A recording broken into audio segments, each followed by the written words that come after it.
शीलू बलहारा और उनके परिवार को किया माफ। पंचायत में हुआ फैसला, दोनों परिवारों की रजामंदी। नमस्कार, मैं आपके साथ सतीश नैनमोर। जो लाइनें मैंने पढ़कर सुनाई, जब ये खबर देखी तो दिल दिमाग सुन्न हो गया, आंखें भर आई कि ये कैसा समाज बना रहे हैं। 21वीं सदी में ऐसा तुगलकी फरमान, एक बेटी की मौत पर कोई पिता, भाई, माँ कैसे पंचायत में किसी आरोपी को माफ कर सकते हैं। किसी ने तो उस बेटी को मौत का फंदा लगाने को मजबूर किया होगा। सिर तौर पर ना सही, ऐसे हालात बने होंगे या फिर बनाए गए होंगे, वरना जिंदगी किसे बुरी लगती है। कौन अपनी जान खुशी में देता है। उस बेटी का दिल पत्थर तो नहीं था। अपने मासूम बेटे को छोड़कर मौत का फंदा गले में डाल लिया। उसे जिंदगी से मौत क्यों अच्छी लगी? किसी ने सोचा? क्यों नहीं सोचा?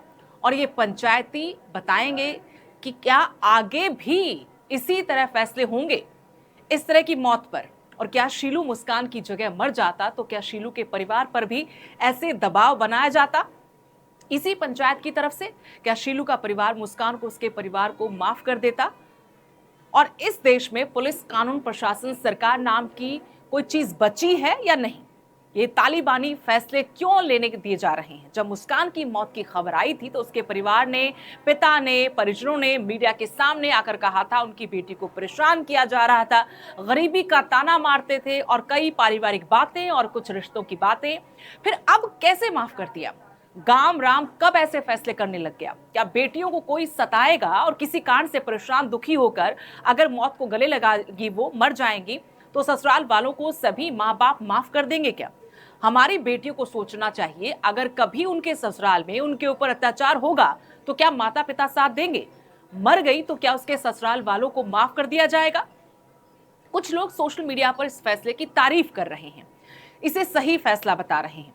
शीलू, उसके साले के करियर के लिए इस फैसले को सही ठहराया जा रहा है। जो घर के बेटे, दोनों ही परिवारों में बेटे हैं ना, बेटी नहीं है। बेटी मर भी जाए तो क्या, बेटों का करियर बेटी की जिंदगी से बड़ा है। ये वही लोग हैं जो बेटों की चाहत में बेटियों को गर्भ में मार देते हैं, या फिर बेटे की चाहत में ही कई कई बेटियां पैदा करते हैं। शर्मनाक है। और मुझे कमेंट करके समाज की गाम ग्राम की दुहाई आप लोग बिल्कुल मत देना। मैं उसी समाज से आती हूँ, उसी समाज की बेटी हूँ, सब कुछ अच्छे से जानती हूँ, समझती हूँ, देखा है बेटियों की तकलीफ को समाज में, कैसे पुरुष प्रधान समाज में फिर भी ये उग जाती हैं। ये बेटियां हैं, मुश्किलों के बीच भी नाम रोशन करती हैं, अपना, अपने माँ बाप का, गांव का, समाज का, प्रदेश का, देश का।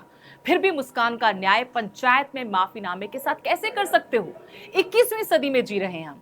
बेटा बेटी में कोई फर्क नहीं। बेटियों ने अपने आप को कितनी ही बार साबित किया, फिर भी उनके साथ उनकी मौत के बाद ऐसा व्यवहार है। क्या सीख दे रहे हो?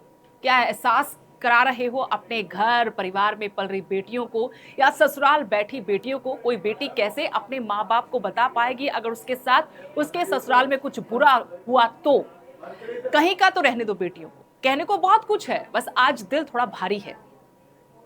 बहू अकबरपुर गांव के सरपंच प्रतिनिधि सत्यवान नंबरदार ने जो कहा वो भी आपको बता दूं। ये सरपंच प्रतिनिधि है सत्यवान नंबरदार। इसको बता क्या होता सरपंच प्रतिनिधि? कि सरपंच उसकी पत्नी है और उसका प्रतिनिधि है, वो सरपंच ही कर रहा है। शीलू के परिवार ने पंचायत में माफी मांग ली। फरमाना गांव की पंचायत ने चारों को माफ कर दिया। पंचायत में जिन बातों पर सहमति बनी उन्हें पूरा करने के लिए थोड़ा वक्त परिवार ने मांगा है। पंचायत ने इसकी पूरी जिम्मेदारी ली है। 1 हफ्ते में बच्चे के नाम एफडी करवा दी जाएगी। जमीन नाम कराने में जितना समय लगेगा उसकी जानकारी फरमाना गांव की पंचायत को दी जाएगी। पर देखिए, बेटी की लाश का सौदा करके उसके बदले में पैसे लेकर बैठ गई। अब आराम से परिवार वो पैसा इस्तेमाल करेगा। एक कड़वा सच है। मर्द कहते हो अपने आप को, अपनी बेटी की मौत का सौदा कर दिया। 2 रोटी कम खा लेते, बेटी को न्याय तो दिलाते। बेशर्मी है। क्या परंपरा शुरू कर रहे हैं आप लोग समाज में? हरियाणा को पहले ही बहुत बदनामी मिली है, पहले से बहुत बदनाम है बेटियों को पैदा होने से मारने में, कि पैदा होने से पहले बेटियां यहाँ मार दी जाती हैं। थारी बेटी थी, मारी लाडो थी, उसने खुशी में फांसी तो नहीं लाई होगी। खुशी में कौन लगाता है फांसी? फिर तुम सबने क्यों नहीं लगाई, ये सवाल है आपसे। अगर खुशी में लगाते हैं, मजबूरी में लगाएगी, परेशान होगी, कैसे दिल मान गया तुम्हारी उस बेटी को कि आप ऐसे उसकी मौत का सौदा कर दें? तथा कथित पंचायतियों ने सौदा कर दिया, फैसला सुना दिया। मुझे गुस्सा भी है, शर्मिंदगी भी है। मैं ऐसे समाज से आती हूँ जहाँ कोई भी 4 आदमी अपने आप को पंचायती कहकर किसी की बेटी की मौत का सौदा कर उसे राजीनामा कहकर माफी मंगवा कर माफ कर देते हैं। क्या संदेश दे रहे हो ये सब करके? कैसा समाज बना रहे हो आप? अपने घर जाकर कैसे अपनी माँ, पत्नी, बहू, बेटी, पोती, दोती से नजर मिलाएंगे? उन्होंने नहीं भी पूछा होगा, लेकिन सोचा जरूर होगा कि एक मुझे भी मेरे ससुराल वालों ने मरने को मजबूर किया, तो ये क्या ऐसे ही माफ कर देंगे उनको? कौन लोग हैं जो ऐसे मेरी मौत का फैसला कर देंगे, हाथ झाड़ कर घर जाकर चैन से सो जाएंगे? गुनाह करने वाला भी पुरुष, गुनाह माफ करने वाला भी पुरुष, फिर औरत न्याय की उम्मीद भी कैसे कर सकती है, सोच भी कैसे सकती है?